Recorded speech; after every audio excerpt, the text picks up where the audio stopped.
Problem 84. Use calculus to sketch a graph of the function x minus 1 squared times x minus 3 to the third. We're going to do this in three separate parts. First, we extract all the information we can from the original function.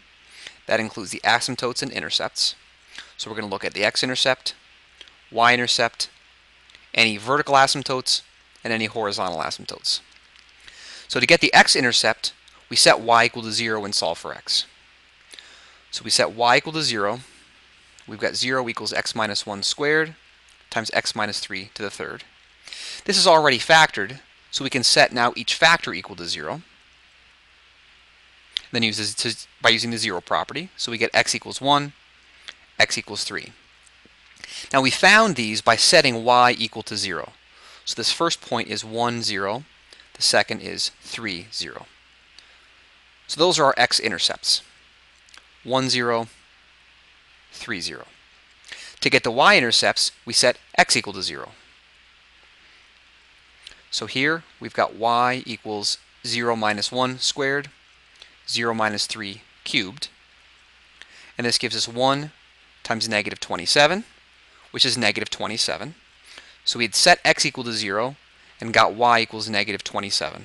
So that's our y-intercept. 0, negative 27.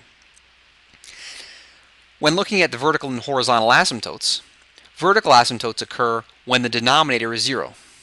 And we have no denominator. This function is not a fraction, so there are no vertical asymptotes. The horizontal asymptote is given by the limit as x goes to infinity. And that limit is infinity, so there is no horizontal asymptote. So that's all the information we can extract from the original function. Now moving on to its derivative, in particular we're looking for max and min values, as well as intervals of increase and decrease. So let's do this now. We take the derivative of the original function, expanding out the product rule, and when we factor things up, we get our derivative is this: x minus 1 times x minus 3 squared times 5x minus 9. We get our critical numbers by setting this equal to 0, and I see that occurs when x is 1, for when the first factor is 0. When x is 3, that's when the second factor is 0. And when x equals 9/5, because that's when a third factor is 0. Now we're going to draw out a number line and fill in some test values. So we have x equals 1 as a critical number, x equals 9/5, and x equals 3 is our final critical number. As test values, let's plug in x equals 0. That's a value to the left of 1. X equals, now keep in mind this is x equals 1.8, a little bit less than 2. So maybe we'll go with 1.5. X equals 2 is between these two, and then x equals 4 is a value to the right.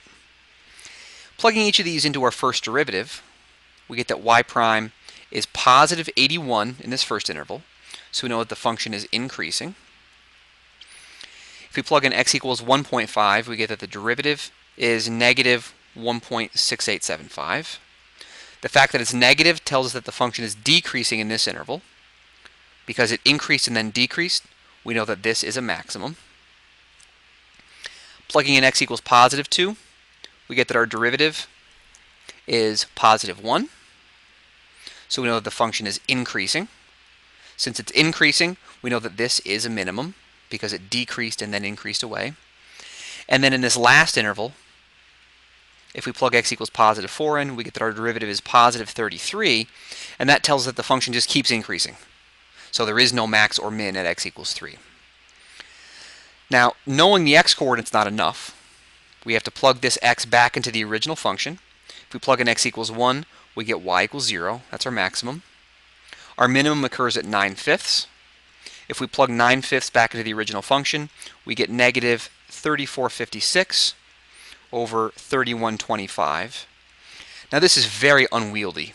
So if we make these decimals, this turns into 1.8 and about negative 1.1 for our minimum.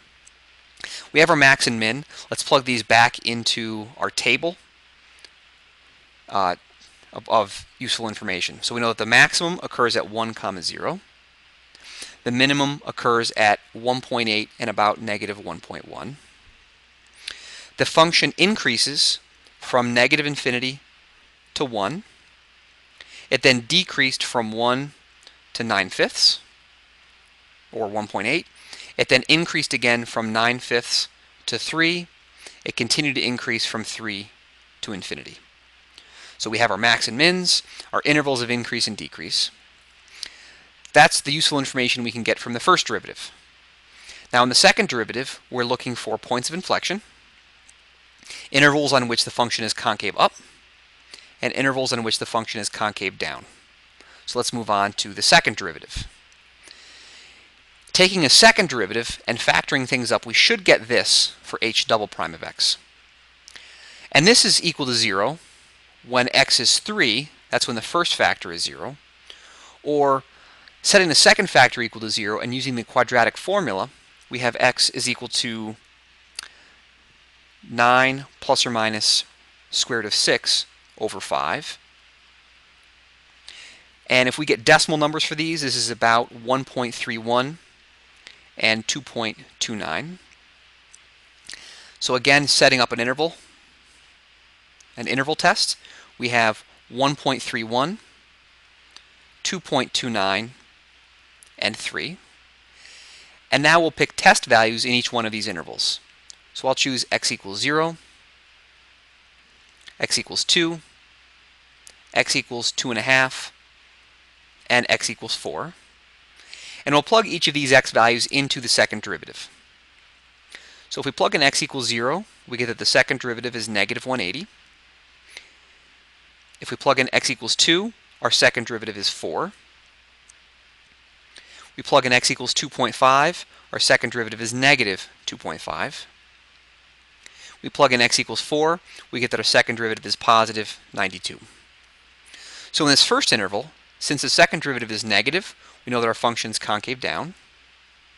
In the second interval, our second derivative was positive, so we know the function is concave up. In our third interval, the second derivative is negative, so our graph is concave down.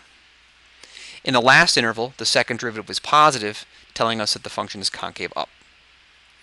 So we know that since it changed concavity at each one of these points, each one of these is an inflection point. So our inflection points, our first one is at 1.31, and if we plug this back into the original function, we get that this is about negative 0.46. Our second inflection point at 2.29, we plug this back into the original function and get our y value is about 0.59. We plug in x equals 3, and we get y equals 0. So these are our inflection points. So let's plug all this information back into our table. So our inflection points were 1.31, negative 0.46, 2.29, negative 0.59, and 3, 0.